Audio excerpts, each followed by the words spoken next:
شهر رمضان الذي أنزل فيه القرآن هدى للناس وبينات من الهدى والفرقان نحمده ونصلي على رسوله الكريم أما بعد فأعوذ بالله السميع العليم من الشيطان الرجيم بسم الله الرحمن الرحيم۔ رمضان المبارک کی ان بابرکت ساعتوں میں اور ان خوبصورت ساعتوں میں آپ کو اس کی عظمتوں سے آگاہ کرنے کے لیے اور اس کی برکات سے آگاہ کرنے کے لیے اور اس کی فضائل اور مناقب سے آگاہ کرنے کے لیے یہ پروگرام انتہائی اہمیت کا حامل ہے۔ رمضان المبارک کی آنے سے قبل ہی رمضان المبارک کی تیاریوں میں مصروف رہنا یہ اسلاف کا طرز عمل تھا۔ چونکہ یہ بہت قیمتی مہمان ہے اور چند دنوں کا مہمان ہے، اس لیے اس مہمان کے آنے سے قبل ہی، اس کی آمد سے قبل لوگوں کو اس کے لیے تیار ہو جانا چاہیے، کمر بستہ ہو جانا چاہیے، اپنی مصروفیات کو کم سے کم کر لینا چاہیے۔ جو کچھ ہم نے معاملات کرنے ہیں وہ رمضان المبارک سے پہلے مکمل کر لیے جائیں، تاکہ رمضان المبارک صرف اور صرف یہ عبادت کا مہینہ ہے۔ رمضان یہ اللہ کو یاد کرنے کا مہینہ ہے۔ رمضان المبارک یہ قرآن کا مہینہ ہے۔ رمضان المبارک تلاوت قرآن کا مہینہ ہے۔ رمضان المبارک تدبر قرآن کا مہینہ ہے۔ رمضان المبارک فہم قرآن کا مہینہ ہے۔ رمضان المبارک ہر لحاظ سے چھوٹی سے چھوٹی نیکی ہو یا بڑی سے بڑی نیکی ہو اس کو اپنانے کا مہینہ ہے۔ اس لیے اس مبارک مہینے کے اندر ہر لمحے ہمیں یہ کوشش کرنی ہے کہ یہ مبارک مہینہ اس سے زیادہ ہم استفادہ کر لیں، زیادہ سے زیادہ نیکیاں کما لیں۔ اس لیے ہمارے جو اسلاف تھے ان کا طرز عمل بڑا عجیب تھا۔ امام ابو بکر رحمۃ اللہ علیہ یہ بہت بڑے کاروباری گزرے ہیں، لیکن رمضان مبارک کے آنے سے ایک مہینہ قبل اپنا کاروبار ختم کر دیا کرتے تھے، کاروبار بند کر دیتے تھے رمضان مبارک سے ایک مہینہ قبل۔ اس کی وجہ کیا تھی؟ تاکہ یہ پورا مہینہ جو میں نے پہلے کاروبار ختم کیا ہے ان میں تیاری کر لوں اچھے طریقے سے رمضان مبارک کی عبادت کے لیے۔ اپنے تمام تر معمولات، اپنے لین دین، اپنے کاروباری معاملات وہ ایک مہینہ پہلے ختم کر دیا کرتے تھے، تاکہ رمضان کا کوئی لمحہ میرا خراب نہ ہونے پائے۔ اب امام ابو بکر کی اس بات کو سامنے رکھتے ہوئے ہمیں اپنے طرز عمل پر غور کرنا چاہیے کہ ہمارا طرز عمل رمضان کے حوالے سے کیا ہے۔ ہمارے ہاں یہ بات کہی جاتی ہے کہ یہ تو کمائی کا مہینہ ہے، یہ تو کمائی کا مہینہ ہے، دن بھر کاروبار کھلے رہتے ہیں اور رات بھر کاروبار کھلے رہتے ہیں، اور دن کو بھی غفلت کا شکار، رات کو بھی غفلت کا شکار۔ اس کو کاروباری مہینہ ہمارے ہاں کہا جاتا ہے۔ ہمارے لوگوں کا طرز عمل یہ ہے کہ آخری عشرہ بالخصوص جو ہے ہی عبادت کے لیے مختص، اس عشرے کو بھی خرید و فروخت میں ضائع کر دیتے ہیں، بازاروں میں آنے جانے میں ضائع کر دیتے ہیں، کاروبار میں ضائع کر دیتے ہیں۔ تو یاد رکھیں کہ اسلاف کا طرز عمل بڑا عجیب تھا۔ اس لیے امام مالک اور امام زہری رحمہ اللہ تعالی دونوں بڑے امام گزرے ہیں، یہ دونوں رمضان المبارک میں اپنا درس حدیث بھی ترک کر دیا کرتے تھے۔ امام مالک درس حدیث نہیں دیتے تھے۔ کسی نے پوچھا وہ بھی تو دین کی بات ہے، وہ بھی تو دین کا معاملہ ہے۔ فرمایا کوئی شک نہیں ہے اس میں وہ دین ہے، کوئی شک نہیں ہے دین کا معاملہ ہے، لیکن یہ مہینہ قرآن کا مہینہ ہے۔ اپنا درس بند کر کے، درس حدیث بند کر کے وہ قرآن کو ہاتھ میں اٹھا لیتے اور پھر قرآن میں تدبر کرتے، قرآن کی تلاوت کرتے، پورا کا پورا مہینہ قرآن کے ساتھ جڑ جاتے تھے۔ امام زہری کا بھی یہی طرز عمل تھا۔ اور پھر ہمارے اسلاف جو رمضان مبارک کا اہتمام کرتے تھے وہ اس سے بھی عجیب تر تھا کہ 6 مہینے قبل رمضان کے آنے سے پہلے وہ رمضان کی آمد کی اللہ سے دعا مانگتے تھے کہ اللہ رمضان آئے اور ہم رمضان پالیں، ایسا نہ ہو کہ کہیں رمضان سے پہلے ہم دنیا سے چلے جائیں۔ وہ اگر اپنے لیے عمر کی زیادہ ہونے کی دعا کرتے تو اس کے پیچھے ان کی دنیاوی مقاصد نہیں تھے، بلکہ ان کے پیچھے صرف رمضان کو پا لینا تھا کہ وہ رمضان کو حاصل کر لیں۔ رمضان مل جائے تو بہت بڑی ہمیں فضیلت حاصل ہو جائے گی، رمضان مل جائے ہم اللہ کو راضی کر لیں گے، رمضان مل جائے زیادہ سے زیادہ نیک اعمال اکٹھے کر لیں گے۔ یہ بنیادی طور پر نیک اعمال کرنے کا مہینہ ہے، کیونکہ کسی مہینے کے اندر کسی بھی عمل کا ثواب اتنا زیادہ نہیں بڑھتا جتنا رمضان کے اندر بڑھ جاتا ہے۔ اس کی مثال دی اللہ تعالیٰ نے، فرمایا کہ ابن آدم کے ہر عمل کو اللہ تعالیٰ بڑھاتے ہیں۔ جو عمل بھی انسان کرتا ہے، جو نیک عمل کرتا ہے، اس کو اللہ بڑھاتے ہیں۔ بعض اعمال کا بدلہ وہ 10 گنا زیادہ ہوتا ہے، لیکن فرمایا کہ بعض اعمال ایسے ہیں کہ اللہ تعالیٰ 700 گنا تک اس کو اجر عطا فرماتے ہیں۔ 700 گنا، ہم اندازہ لگا لیں کہ 1 روپیہ خرچ کرنا ہے اور 700 گنا اس کا ملنا ہے، 1 کے بدلے میں 10، 1 کے بدلے میں 70 اور 1 کے بدلے میں 700۔ اللہ اکبر، بات کہاں سے کہاں نکل جاتی ہے۔ یہ رمضان مبارک کی برکات ہے کہ رمضان المبارک میں ہر عمل وہ اپنی حیثیت سے کئی گنا بڑھ جاتا ہے۔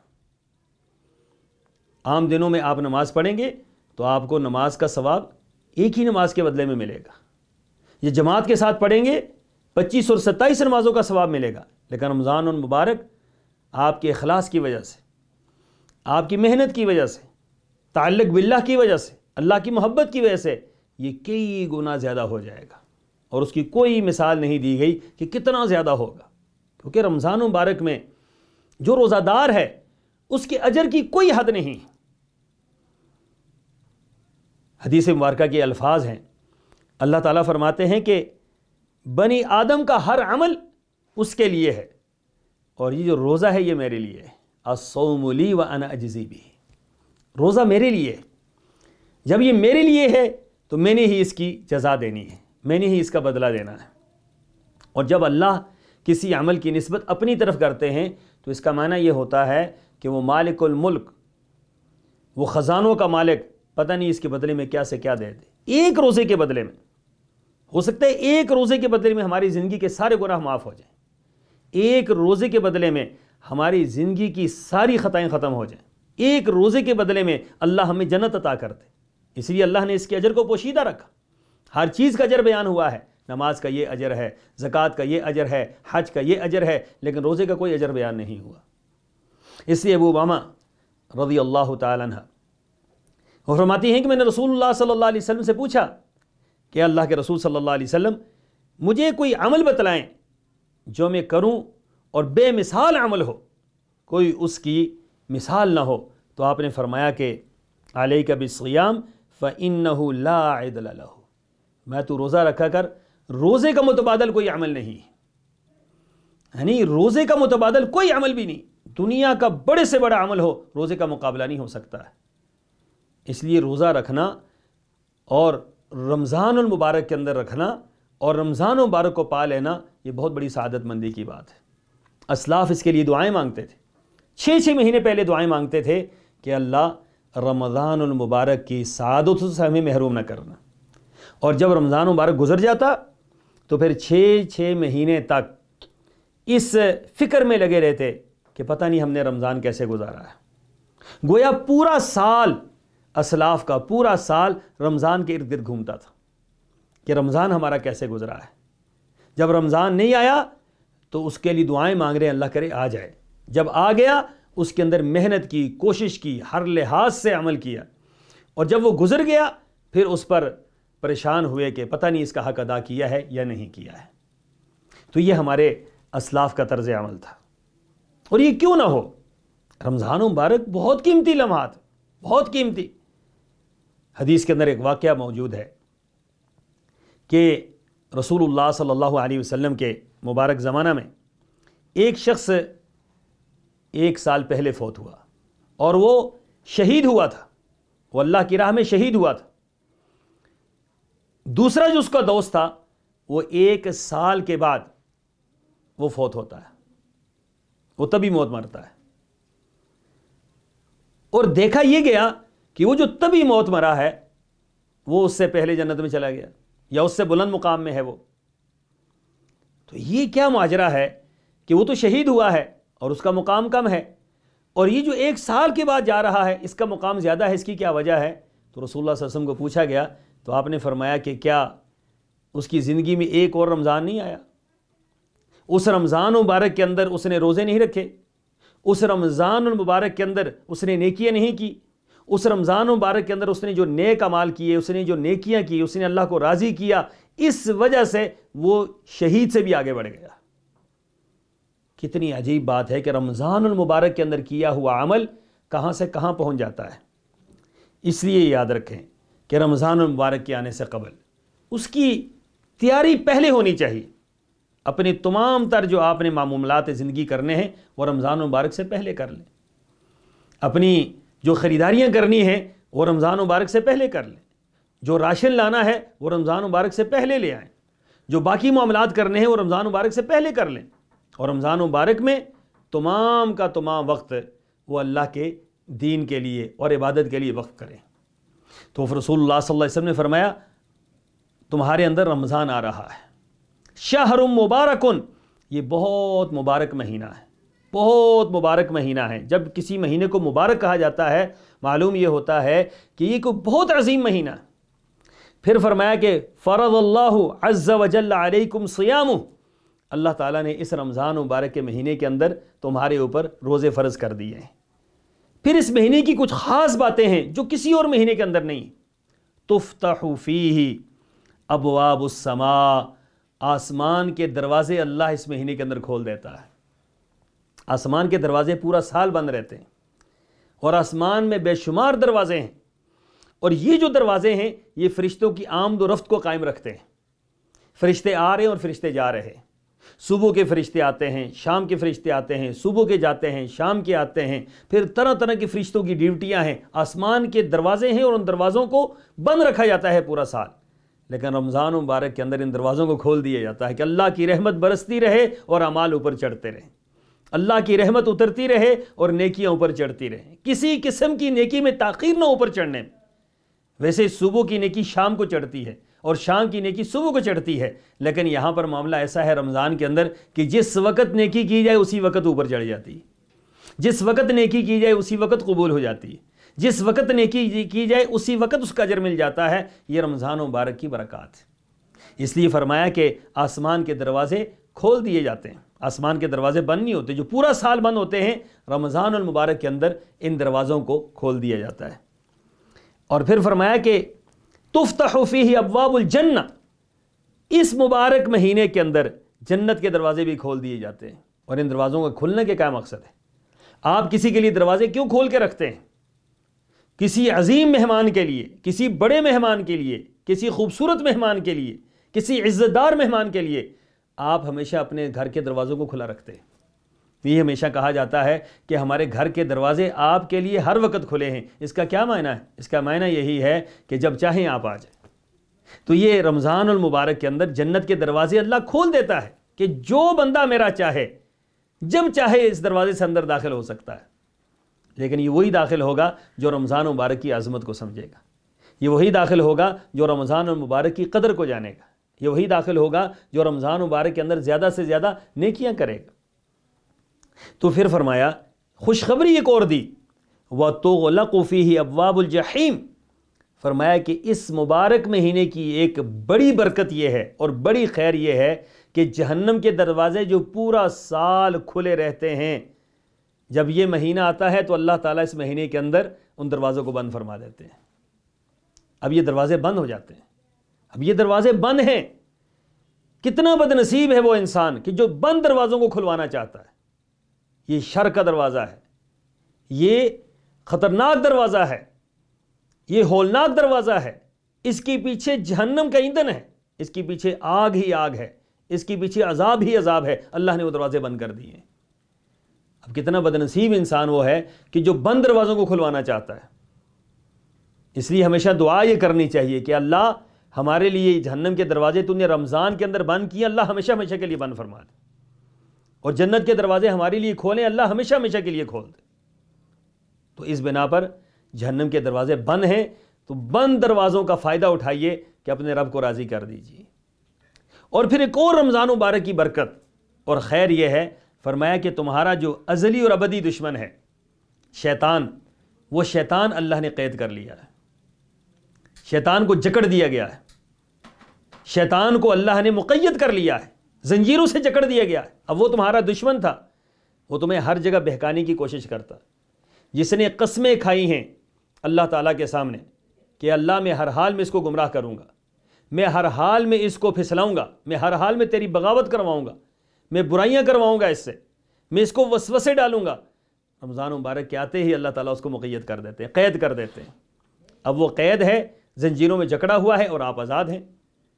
آپ کا دشمن جب قید ہو اور آپ آزاد ہوں تو اس آزادی کو غنیمت جانیے، اس آزادی کو جو ہے آزادی کے ساتھ عبادت کیجیے، ذوق اور شوق کے ساتھ عبادت کیجیے، ولولے اور جذبے کے ساتھ عبادت کیجیے کہ میرا جو دشمن ہے وہ تو قید ہے۔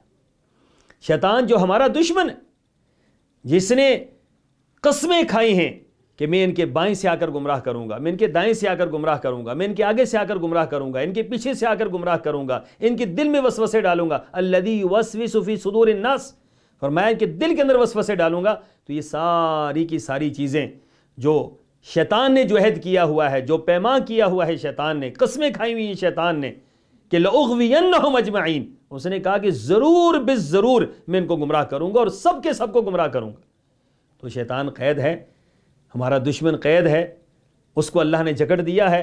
تو رمضان مبارک میں اس برکت کا بھی فائدہ اٹھائیں، اس خیر کا بھی فائدہ اٹھائیں، اس شیطان کے قید ہونے کا بھی فائدہ اٹھائیں، تاکہ وہ قید ہے، ہم آزاد ہیں اور ہم آزادی سے اللہ کی دین کی اللہ کی عبادت کر سکتے ہیں اور دین پر کمر بستہ ہو کر دین پر عمل کر سکتے ہیں۔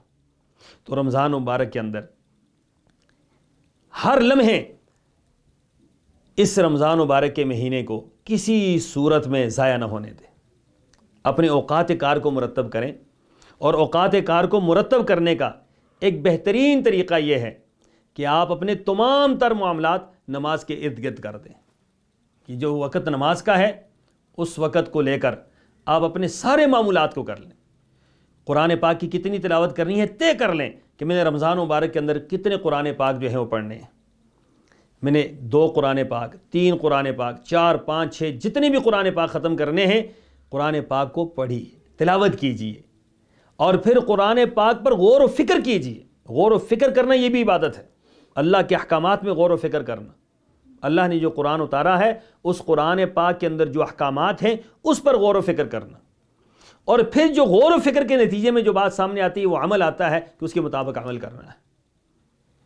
تو یہ تو قرآن پاک کے ساتھ معاملہ ہو گیا۔ طے کر لیں کہ اتنے قرآن پاک میں نے ہر حال میں پڑھنے ہیں، میں نے دن کو اتنے سپارے پڑھنے ہیں، رات کو میں نے اتنے سپارے پڑھنے ہیں، شام کو میں نے اتنے سپارے پڑھنے ہیں۔ اور خاص کر ایک بہت اہم وقت ہوتا ہے، یاد رکھیں 2 وقت بڑے اہم ہوتے ہیں رمضان مبارک میں، ایک نماز فجر سے لے کر طلوع آفتاب تک، اور ایک عصر سے لے کر مغرب تک۔ یہ بہت قیمتی اوقات ہوتے ہیں۔ ان قیمتی اوقات کے اندر تلاوت قرآن پاک کے علاوہ کوئی اور کام نہ کرے۔ باقی معاملات زندگی بھی جو ہے وہ ساتھ چلانے ہیں، لیکن ان میں کم سے کم وقت لگانا ہے اور زیادہ سے زیادہ وقت آپ نے عبادت کی طرف لے کر آنا ہے، کیونکہ رسول اللہ صلی اللہ علیہ وسلم کی ایک حدیث ہے، آپ نے فرمایا کہ من صام یوما فی سبیل اللہ باعد اللہ وجہہ عن النار 70 خریفا۔ اللہ اکبر، فرمایا کہ جو شخص ایک دن کا روزہ اللہ کے لیے رکھتا ہے، اللہ کی راہ میں رکھتا ہے، اللہ کی راہ میں ایک دن کا روزہ رکھتا ہے، اللہ تعالیٰ اس کے چہرے کو 70,000 سال جہنم سے دور فرما دیتے ہیں۔ یہ اتنا بڑا اجر یہ ویسے ہی نہیں ملے گا۔ اگر ہم اس کا حق ادا نہ کر پائے تو یقیناً یہ رمضان ہم سے ضائع ہو جائے گا، اور رمضان ضائع ہو گیا تو یہ نہ سمجھیے کہ یہ دن ضائع ہوئے ہیں، راتیں ضائع ہوئی ہیں، یوں سمجھیے کہ ہماری زندگی ضائع ہو گئی، یوں سمجھیے کہ ہمارا سب کچھ برباد ہو گیا۔ لیکن رسول اللہ صلی اللہ علیہ وسلم نے کیا فرمایا؟ آپ نے فرمایا کہ جس شخص کی فجر کی سنتیں رہ گئیں، حالانکہ فجر کی سنتیں ہیں، فرض نہیں ہے، جس شخص کی فجر کی سنتیں رہ گئیں کأنما وطر اہلہ ومالہ، فرمایا کہ اس کا اہل اور اس کا مال سب کچھ برباد ہو گیا۔ جس کا رمضان المبارک ضائع ہو گیا، جس نے اپنے روزے خراب کر لیے، جس نے اپنی قیام اللیل خراب کر لیا، جس نے ذکر و اذکار خراب کر دیے، جس نے تلاوت کلام پاک کی طرف توجہ نہ دی، تو اس سے بڑا ناکام اور نامراد کون ہوگا؟ اس لیے کمر بستہ ہو جائیے رمضان المبارک میں، اور اپنے آپ کو مستعد کر لیجئے، تیار کر لیجئے، غفلتوں کی چادر پھینک دیجئے، اور ہر حال میں اللہ کی عبادت میں کمر بستہ ہوں، تاکہ رمضان مبارک کا کوئی لمحہ غفلت میں نہ گزرے، بلکہ اللہ کی عبادت میں اور اللہ تعالیٰ کی اطاعت میں گزرے۔ اللہ مجھے اور آپ کو عمل کی توفیق عطا فرمائے۔ وآخر دعوانا ان الحمد للہ رب العالمین۔